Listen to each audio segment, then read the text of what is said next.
Sentinelle, que dis-tu de la nuit? Oracle à Dumas. Et le sentinelle répond, le matin arrive, mais la nuit aussi.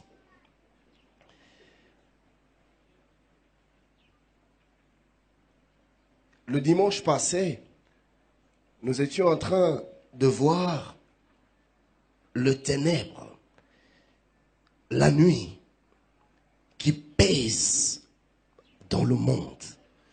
Comment est-ce que dans ce temps de la fin, comme la Bible nous le révèle, l'obscurité couvre la surface de la terre et le monde est entré dans un temps ténébreux où le mal règne. Le mal est appelé bien, le bien est appelé mal. Et nous avions dit que non seulement que ces ténèbres pesaient sur le monde, le prince de ce monde, c'est le diable. Quoi de plus normal que son règne se manifeste dans le monde où il règne? Mais c'est ce qui nous fait mal, c'est quand les ténèbres pénètrent l'Église, quand l'obscurité envahit l'Église. Et malheureusement, c'est ce qui se passe en ce temps de la fin. En cette dernière heure, les ténèbres ont envahi l'Église. Le malin s'est infiltré. Et il y a comme un esprit d'assoupissement, avons-nous dit le dimanche passé. Un esprit de sommeil. Il y a un sommeil spirituel qui pèse sur l'Église. Et plusieurs se retrouvent en train de dormir. Plusieurs se retrouvent dans la distraction. À cause de ce sommeil spirituel, à cause de cette nuit qui pèse sur le monde et qui pénètre même l'Église. Les enfants de Dieu, les serviteurs de Dieu sombrent dans la distraction et des choses inimaginables se passent à l'Église, à l'intérieur de l'Église. Là où on était censé trouver Dieu, on trouve le monde. Là où on était censé trouver des hommes et des femmes qui craignent Dieu, c'est dans l'église que l'on rencontre des pervers, mais habillés en peau de brebis. C'est dans l'église que l'on rencontre des pornographes, des masturbateurs, des impudiques, des adultères, des fornicateurs. C'est dans l'église qu'on les rencontre.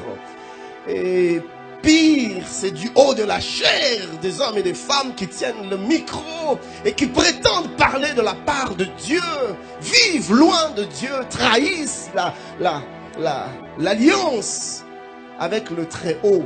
Mais ils prétendent parler de la part de Dieu. C'est à l'intérieur de l'église, parmi les serviteurs, parmi les servantes, ceux qui servent à la table du Seigneur, ceux qui distribuent la Sainte Seine, vivent dans le désordre.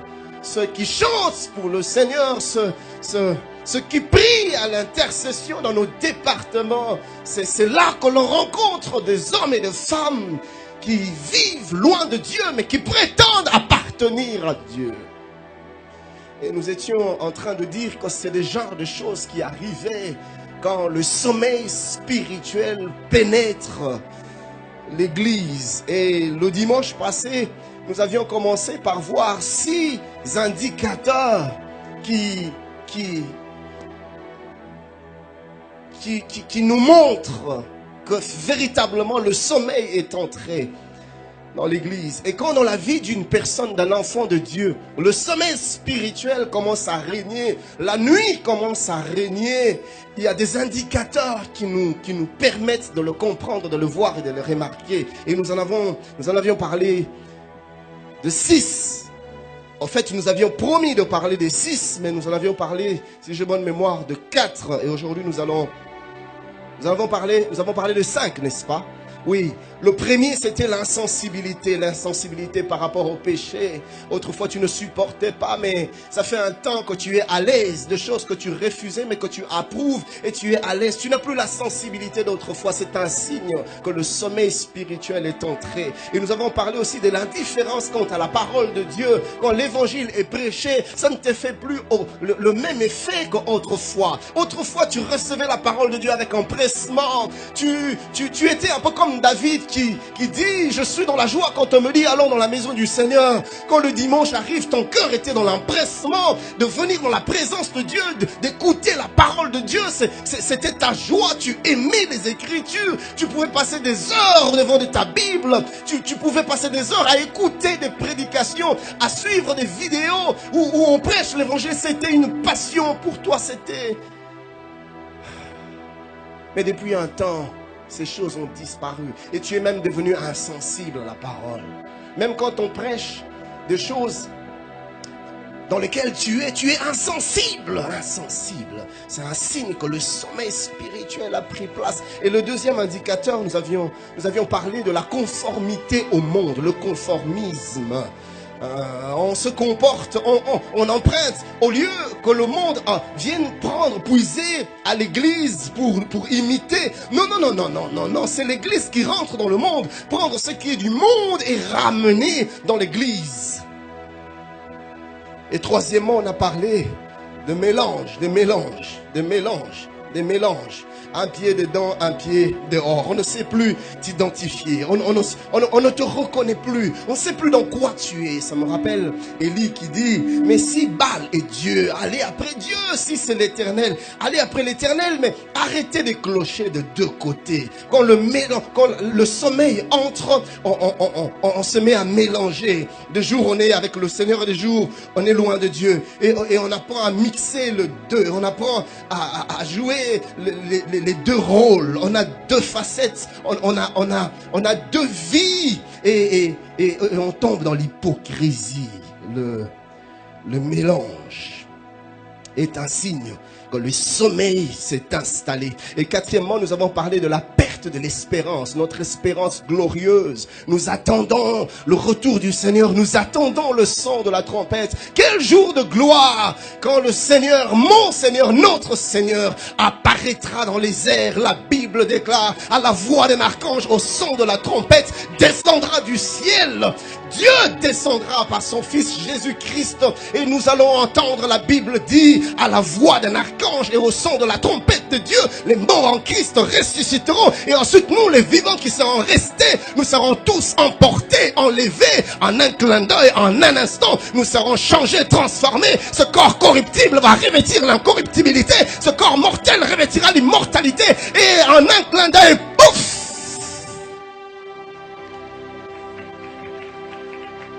Quel jour de gloire! J'attends ce jour-là où je verrai mon Seigneur, celui que j'ai servi sans avoir vu, celui que j'ai aimé sans avoir vu, celui que j'ai adoré sans avoir vu. Ce jour-là, je le verrai tel que je te vois, tel que tu me vois. Nous le verrons, je le toucherai, je me jetterai à ses genoux. Je me suis toujours demandé quelle attitude aurais-je ce jour-là. Je me roulerai par terre, je vais m'agenouiller, je vais me plonger à ses pieds, je ne sais pas, je me mettrai à danser, à sauter, à crier.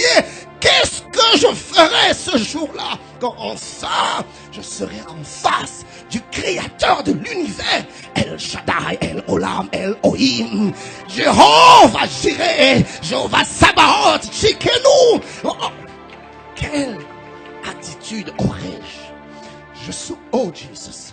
Je soupire après ce jour. Je soupire après ce grand jour. Je découvrirai autre chose. Je découvrirai un monde où je n'aurai pas de limites. Un monde où il n'y aura pas de pleurs, où il n'y aura pas de peine, où il n'y aura pas de douleur, où il n'y aura pas de blessures. Non, où il n'y aura pas de plaintes. Je découvrirai un autre monde, un autre univers. Un royaume où les terres sont pavées d'or. Un royaume où des murs sont construits par des pierres précieuses que le monde n'a jamais connues. Hey!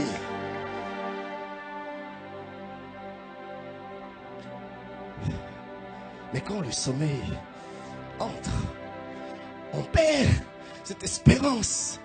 Oh Jesus, on ne soupire plus après le jour du grand départ. Non, on est attaché au monde. On est attaché au monde. Et on veut rester aux choses d'en bas, aux choses de la terre. Quand c'est comme ça, c'est un signe que le sommeil spirituel s'est installé. Et cinquièmement, nous avons parlé de la perte d'intérêt pour Dieu et pour son œuvre. On perd son zèle. Comme le Seigneur Jésus-Christ, la Bible dit du Christ, du Fils de l'homme, le zèle de ta maison me dévore. Christ entre dans le temple, il voit ses vendeurs changer le temple qui était censé être une maison de prière en un lieu de marchandage et de commerce. La Bible dit il fit un fouet et il s'est mis à chasser les vendeurs du temple. Il s'est mis à tout renverser. Pourquoi?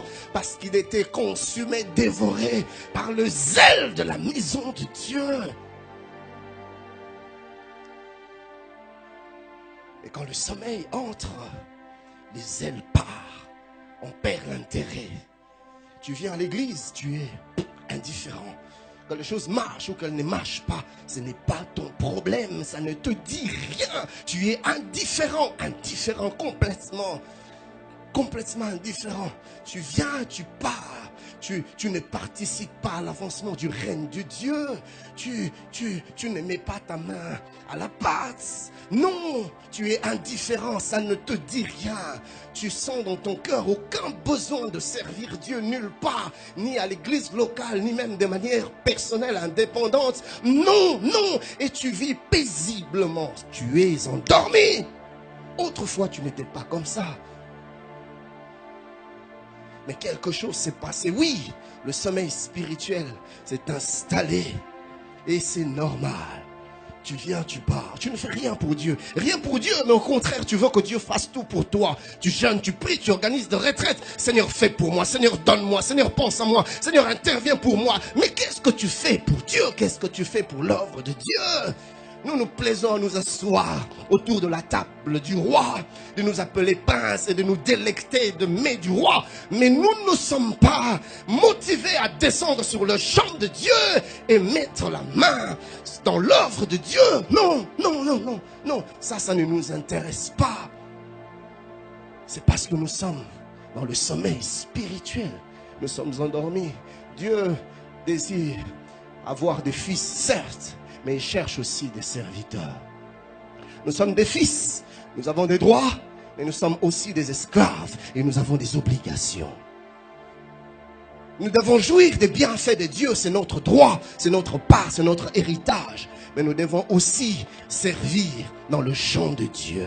Qu'est-ce que tu fais dans la maison de Dieu? Quand je dis maison de Dieu, je ne vois pas forcément à Philadelphie. Non, peut-être tu n'es pas de cette église, ou peut-être même que tu me suis par les médias. Mais qu'est-ce que tu fais pour Dieu? Qu'est-ce que tu fais pour Dieu?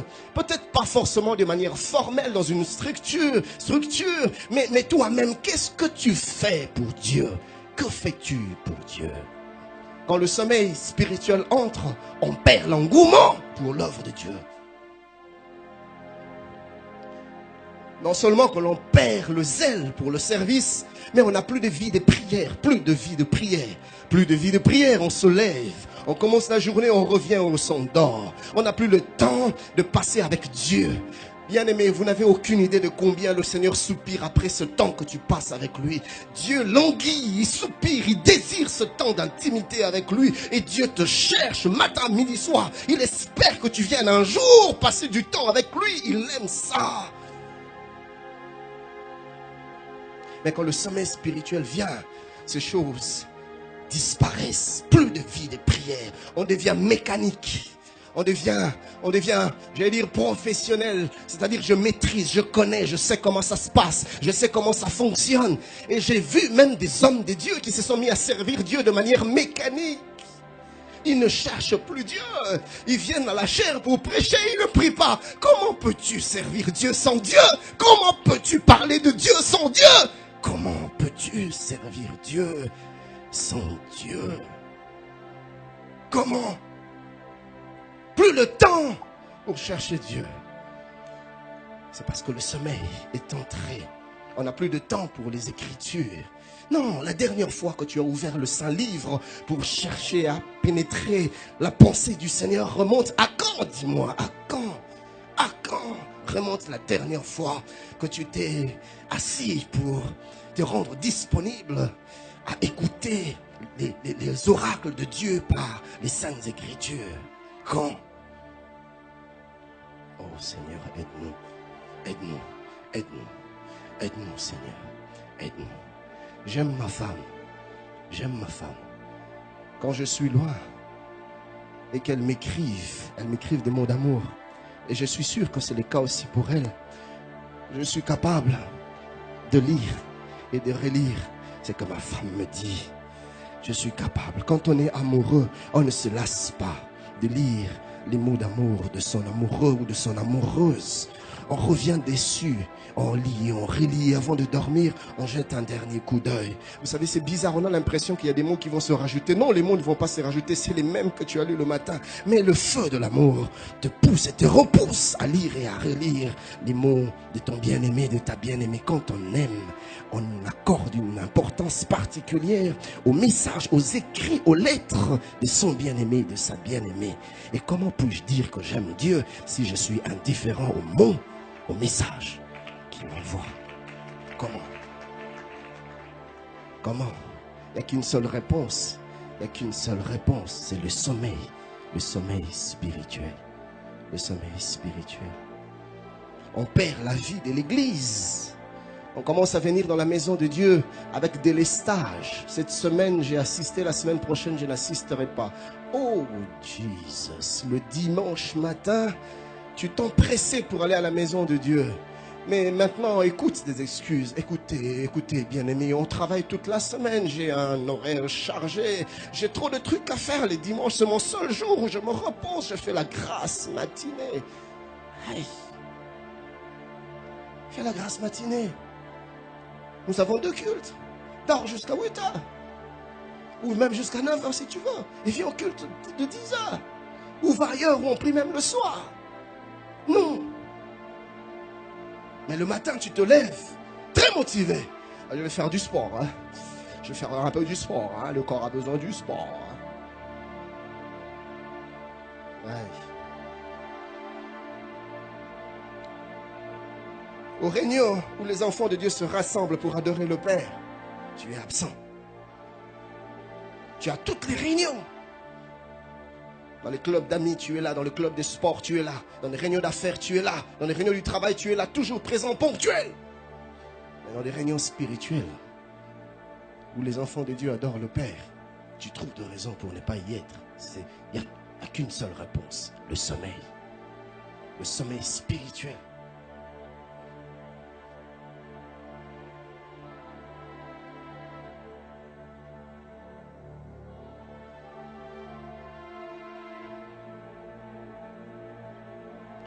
Sixième chose, sixième indicateur, que le sommeil, quelque part, c'est la permissivité ou la tolérance. La permissivité ou la tolérance. Alors là, on se met à tolérer les mêmes choses que l'on refusait autrefois, les mêmes choses que l'on refutait autrefois. On les tolère, on les accepte et on les encourage même. Des choses que tu ne pouvais pas supporter, mais tu les supportes, tu es à l'aise dedans. Et ça ne te dit plus rien. Autrefois, tu le réprimais avec force et vigueur. Mais aujourd'hui, tu les tolères, tu les tolères, tu les tolères. Ma soeur, tu es endormie. Ces tenues que tu t'es mis à tolérer, tu ne les acceptais pas. Aujourd'hui, tu es à l'aise avec une courte jupe et quand tu... Oh. Je suis étonné des fois de voir des petites filles, 15, 18 ans, habillées comme des prostituées, sortant de leur maison, au vu et au su de leurs parents, et des fois même des parents chrétiens. Mais tu livres ta fille, tu livres tes enfants, tu les livres. Je me rappelle de ce merveilleux séminaire que le pasteur Roland nous avait donné, le sacrifice à Moloch. Nous sacrifions nos enfants au dieu Moloch. À l'impudicité, à l'immoralité, nous les livrons nous-mêmes. Pourquoi? Parce que nous sommes devenus tolérants. Tolérants pourquoi? Au nom de la modernité, au nom de la civilisation, au nom du développement. On est avancé, on a un esprit éveillé, un esprit ouvert. Esprit ouvert à la mort, esprit ouvert au diable, esprit ouvert à l'enfer.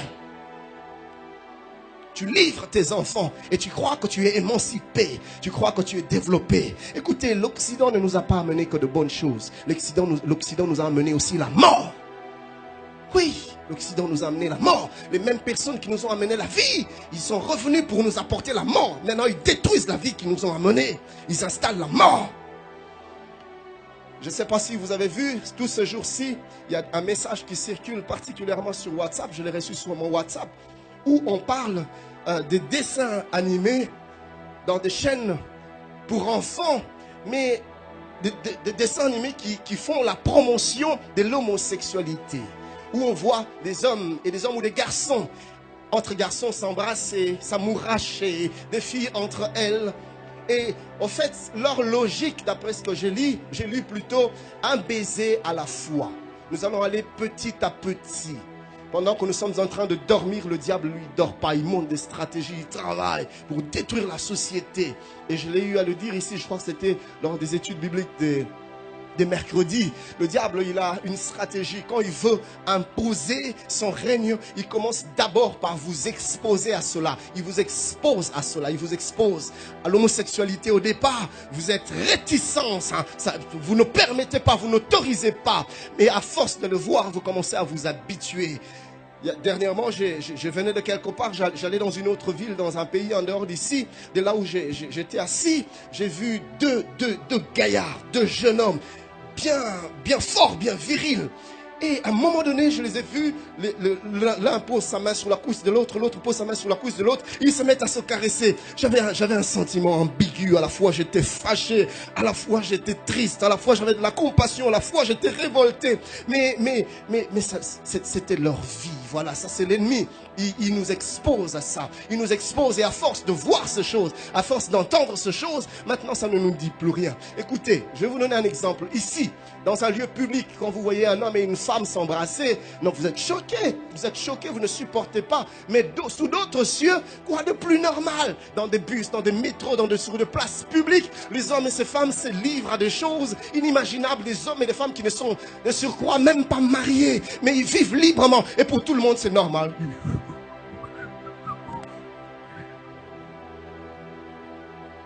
À force d'être exposé, on commence aussi à trouver ça normal. Mais le diable est en train de préparer le terrain. Il prépare le terrain. Qu'est-ce qu'il fait? Un baiser à la fois. Il renverse une barrière aujourd'hui, demain il en renverse une autre, et puis après il en renverse une autre, et puis il n'y a plus de barrière. Il se fraye un chemin, il passe et il s'installe. C'est ce qu'il fait avec les enfants. Il expose des images homosexuelles. De leur tendre enfance, ils sont exposés à cela. Ils voient, ils s'habituent, et ça ne les choque plus, c'est normal.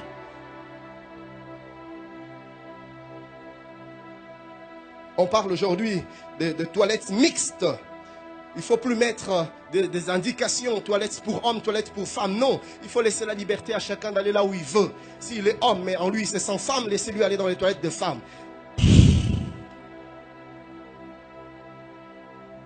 Que Dieu nous aide. Et à force d'être exposé à ces choses-là, on finit par les tolérer. Mais quand on est dans le sommeil spirituel, alors la tolérance est parfaite. On voit, mais on accepte. On tolère certaines tenues, je disais, on tolère certains langages, certains propos qui sortent maintenant de ta bouche. Non, autrefois ça ne pouvait pas sortir. Non, c'était pas possible, mais aujourd'hui tu peux te le permettre. Pourquoi? Parce que tu dors spirituellement. Certaines conversations que tu ne pouvais pas accepter, mais tu es dedans, tu commentes, tu introduis même, tu alimentes la conversation obscène, des conversations à la limite. Impur, mais voilà, tu es dedans. Pourquoi? Parce que tolérance,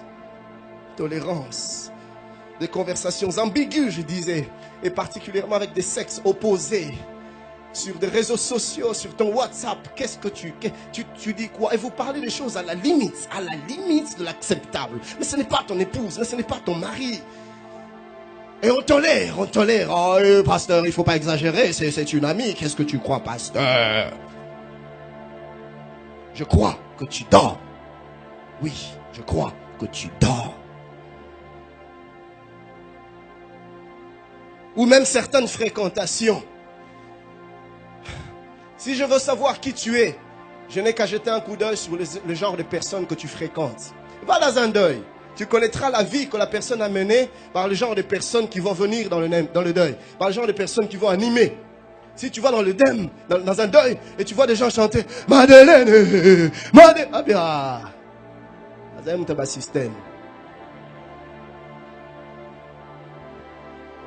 Oui, les gens que tu fréquentes nous donnent une idée sur qui tu es. Cet adage populaire dit, dis-moi qui tu hontes, je te dirai qui tu es. Oui. Mais tu les fréquentes et tu es à l'aise. Tu es à l'aise. Toutes ces choses que je cite, nous en reparlerons un peu plus en détail le dimanche prochain, Dieu voulant. Proverbe 26, 11, la Bible déclare, comme un chien qui retourne à ceux qui l'a vomi, ainsi est un insensé qui revient à sa folie.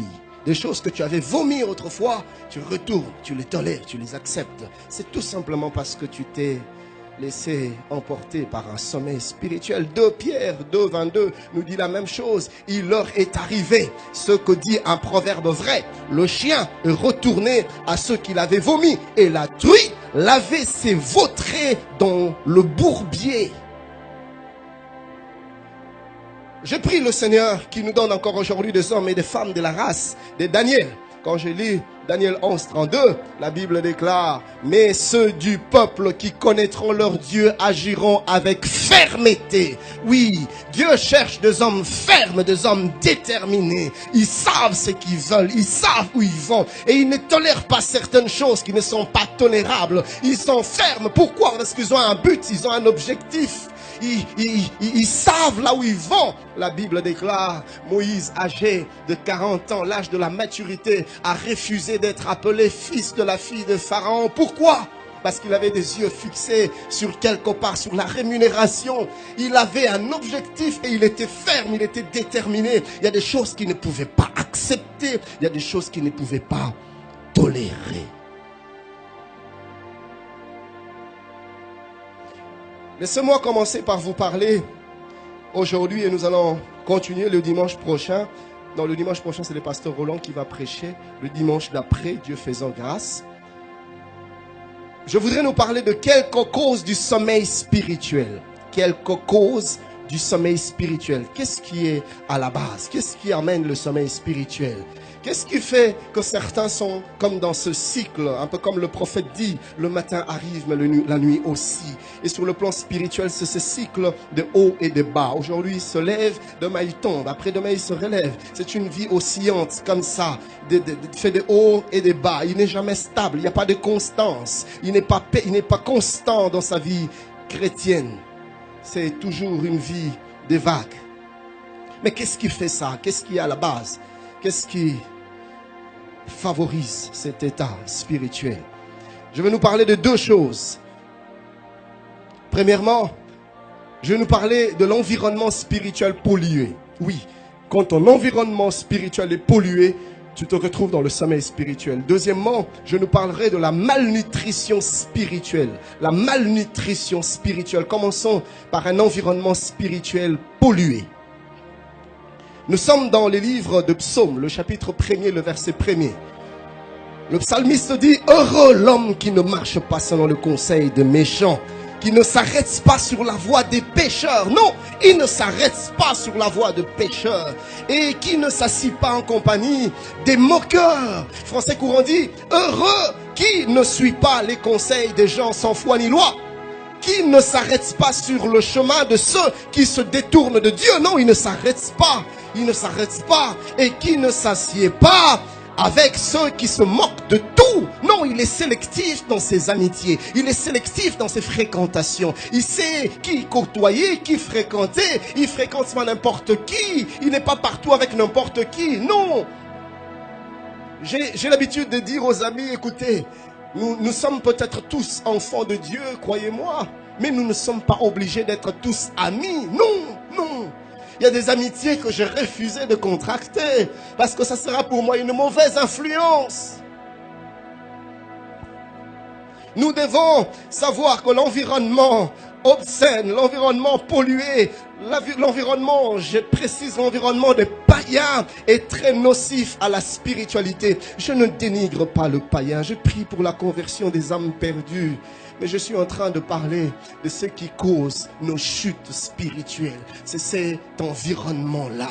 2 Corinthiens 6, 14 à 18, l'apôtre Paul dit ceci: ne vous mettez pas avec les infidèles sous un joug étranger, car quel rapport y a-t-il entre la justice et l'iniquité? Ou y a-t-il de commun entre la lumière et les ténèbres? Quel accord y a-t-il entre Christ et Bélial? Ou quelle part a le fidèle avec l'infidèle?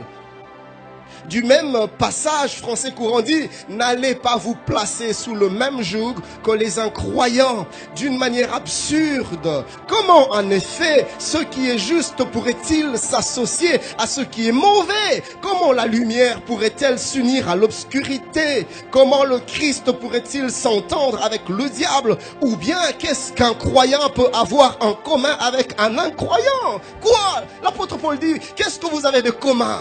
Tes grands amis, tes meilleurs amis, c'est des inconvertis, c'est des païens, c'est des gens qui vivent dans l'adultère, c'est des gens qui trompent leurs femmes, c'est des gens qui vivent dans la tricherie, dans la corruption. C'est là tes amis, c'est avec eux que tu passes du temps. Mais c'est pas étonnant que ta vie chrétienne soit faite de hauts et des bas. Tu subis une mauvaise influence. Du même passage, version parole de vie dit: n'allez pas avec ceux qui ne croient pas en Dieu. Vous ne pouvez pas vivre ensemble. C'est pas moi qui le dis, c'est la Bible. Pasteur Ken, tu es extrémiste? Non, je ne suis pas extrémiste. La Bible est extrémiste. Je lis la Bible. Ce qui est juste et ce qui est contraire à Dieu, est-ce que cela va ensemble? Est-ce que la lumière va avec la nuit? Est-ce que la lumière va avec la nuit? Le Christ peut-il s'accorder avec le diable? Quelle association le croyant peut-il avoir avec l'incroyant? Verset 16, quel rapport y a-t-il entre le temple de Dieu et les idoles? Car nous sommes le temple de Dieu vivant. Comme Dieu l'a dit: j'habiterai et je marcherai au milieu de vous. Je serai leur Dieu et ils seront mon peuple. C'est pourquoi sortez du milieu d'eux et séparez-vous. Sortez et séparez-vous. Tu veux arrêter ces cycles de haut et de bas? Sors du milieu d'eux. Sors de ce club d'amis. Sors de cet environnement pollué. Sépare-toi d'eux. Ou sinon, ta vie sera un cycle de chute et de relèvement. Et tu seras partisan du passage du genre: le juste tombera 7 fois et 7 fois il se relèvera. Non, tu n'es pas obligé de tomber 7 fois. Non, Dieu nous appelle à la fermeté, à la constance spirituelle. Français courant dit ceci, toujours le verset 17e: c'est pourquoi vous devez les quitter et vous séparer d'eux. Frère, sépare-toi de ces amis-là. Moi-même, il m'est arrivé de le faire il y a quelques années en arrière, à l'université, vers les années 95. J'avais un groupe d'amis pas bien. Je sais que c'était pour moi une mauvaise influence.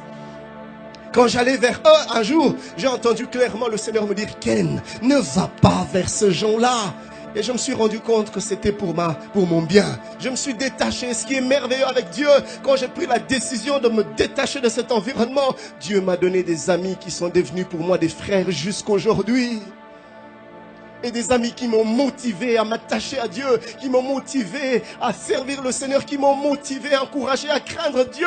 Attache-toi aux personnes qui te boostent dans ta foi. Attache-toi aux gens qui t'encouragent dans la crainte de Dieu. Attache-toi aux gens qui t'aident à être saint.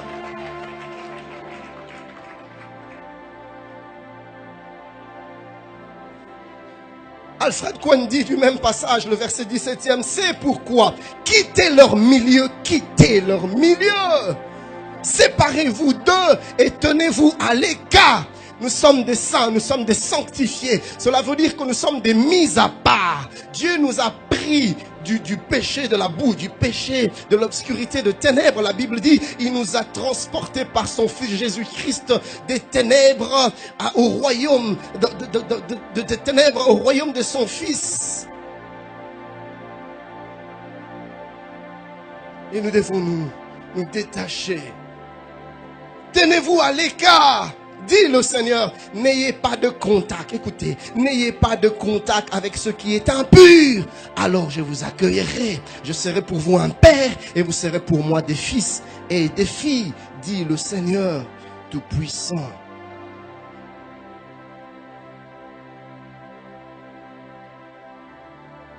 L'entourage des païens sera toujours pour toi un piège. Oui, ça sera toujours pour toi comme un poids, comme un boulet qui constamment te tire vers le bas.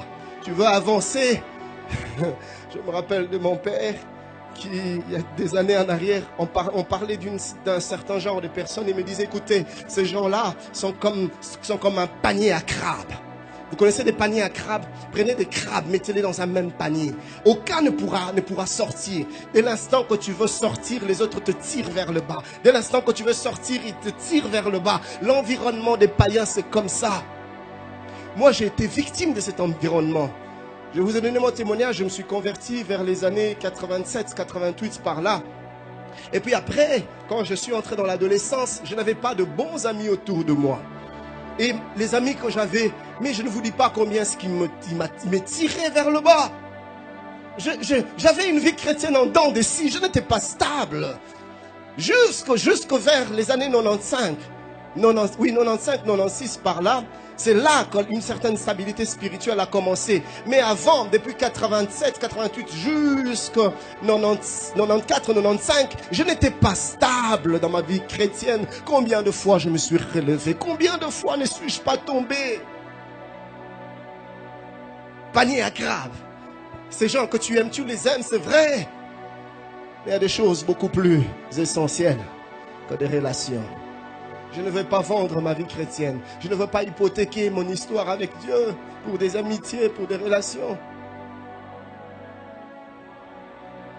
Et l'apôtre Paul dit dans 1 Corinthiens 15, 33, ne vous y trompez pas, ne vous y trompez pas. Les mauvaises compagnies corrompent les bonnes mœurs.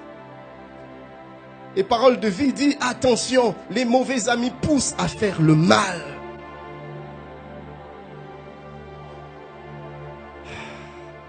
Nous allons continuer le dimanche où le Seigneur nous permettra de le faire. Et j'aimerais ce matin te pousser à des décisions. Ça sera peut-être des décisions radicales, mais c'est à toi de choisir. Qu'est-ce que tu veux? Qu'est-ce que tu veux? Qu'est-ce que tu veux? Veux-tu plaire à Dieu? Veux-tu avoir une vie chrétienne constante? Ou veux-tu rester dans cette oscillation spirituelle qui risque de te faire passer à côté du grand rendez-vous, le grand jour? Le grand jour. Parmi les 10 vierges, il y en avait 5 qui étaient sages, mais 5 qui étaient folles. Les sages étaient éveillées. Elles ont su mettre de l'huile et même avoir des réserves. Mais les folles, elles n'ont pas su faire des provisions. Pourquoi? Sommeil spirituel. Et quand le maître est venu, la voix s'est fait entendre. Le maître est là! Réveillez-vous! Elles se sont réveillées, voulant aller vers le maître. Il y a quelque chose qui les retenait. Et le temps d'aller réparer, c'était trop tard.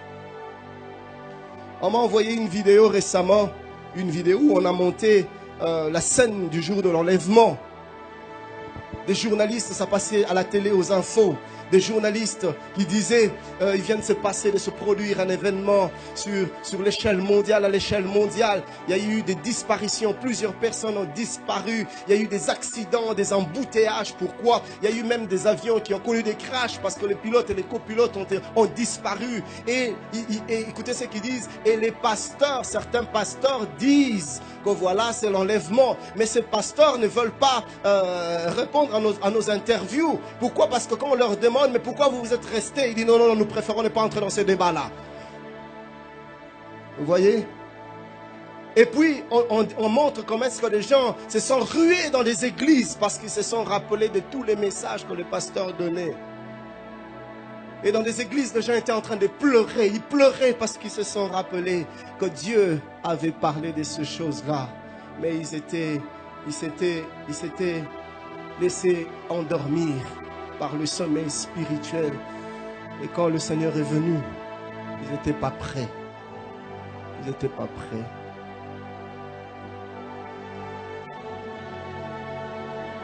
Je ne sais pas ce que tu vas faire de ce message, mais le sort de ton éternité est en jeu. Vas-tu l'hypothéquer par quelle corrélation pour faire plaisir aux gens? Ou vas-tu prendre la décision de sortir du sommeil spirituel?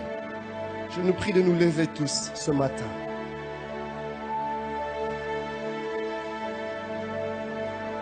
Le frère Lionel va toujours continuer à jouer ce refrain, cette mélodie, et tu vas te mettre à parler de toi au Seigneur. Il y a des décisions à prendre, présente ces décisions devant Dieu. Il y a des choses à arranger, arrange. Il y a des choses à réparer, répare. Mais prends la décision de sortir du sommeil spirituel. Car les jours sont mauvais et c'est la dernière heure. Élevons nos voix et parlons au Seigneur.